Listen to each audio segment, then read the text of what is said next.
Inilah tragedi Python, tragedi kecelakaan bus paling mengerikan yang pernah menjadi duka besar di Indonesia. Banyak kejadian mengerikan saat tragedi ini berlangsung, mulai dari penyebab kecelakaan, cara para korbannya kehilangan nyawa, hingga peristiwa di luar nalar yang terjadi di rumah sakit dan juga yang dialami warga di sekitar TKP. Pada tanggal 8 Oktober 2003, rombongan siswa SMK Yapemda Sleman melakukan perjalanan studi tour di Bali. Saat itu, rombongan siswa berangkat dengan menggunakan 3 bus. Awalnya perjalanan berjalan lancar. 3 bus bergerak beriringan menelusuri rute Bali menuju Sleman. Namun tragedi terjadi saat bus melintasi kawasan PLTU Python di Situbondo, Jawa Timur.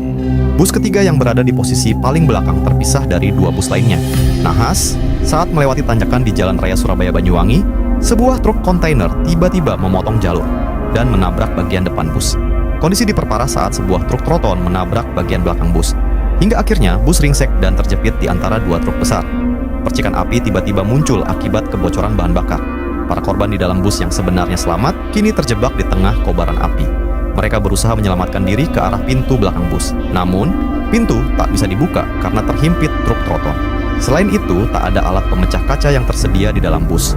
Para korban akhirnya hanya bisa pasrah. Teriakan, tangisan, dan jerit kesakitan bersatu dengan letupan kobaran api. Warga di sekitar TKP tak bisa berbuat banyak. Mereka dipaksa melihat peristiwa mengerikan. Saat api padam, petugas segera melakukan evakuasi. Tubuh tak bernyawa dengan kondisi mengenaskan tertumpuk di dalam bus. Posisi mereka berada di bagian belakang bus, tepatnya di dekat pintu keluar. Malam itu, 57 tubuh tak bernyawa dievakuasi menuju rumah sakit Situbondo. Saking banyaknya korban, pihak rumah sakit terpaksa meletakkan tubuh tak bernyawa di lorong. Tubuh-tubuh itu juga harus diawetkan menggunakan balok es. Hasil investigasi mengungkap, tragedi ini disebabkan remblong yang dialami truk kontainer.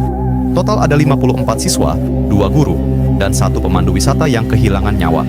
Mirisnya, 2 bus lainnya yang berada di rombongan tak mengetahui tragedi ini selama perjalanan. Mereka baru tahu ketika sudah tiba di Sleman. Beberapa hari setelah tragedi ini, warung-warung yang ada di sekitar TKP tak berani lagi berjualan. Para pemilik warung dan juga warga mengaku mereka mengalami banyak kejadian mistis, mulai dari mendengar suara jeritan dan tangisan hingga melihat sosok-sosok mengerikan.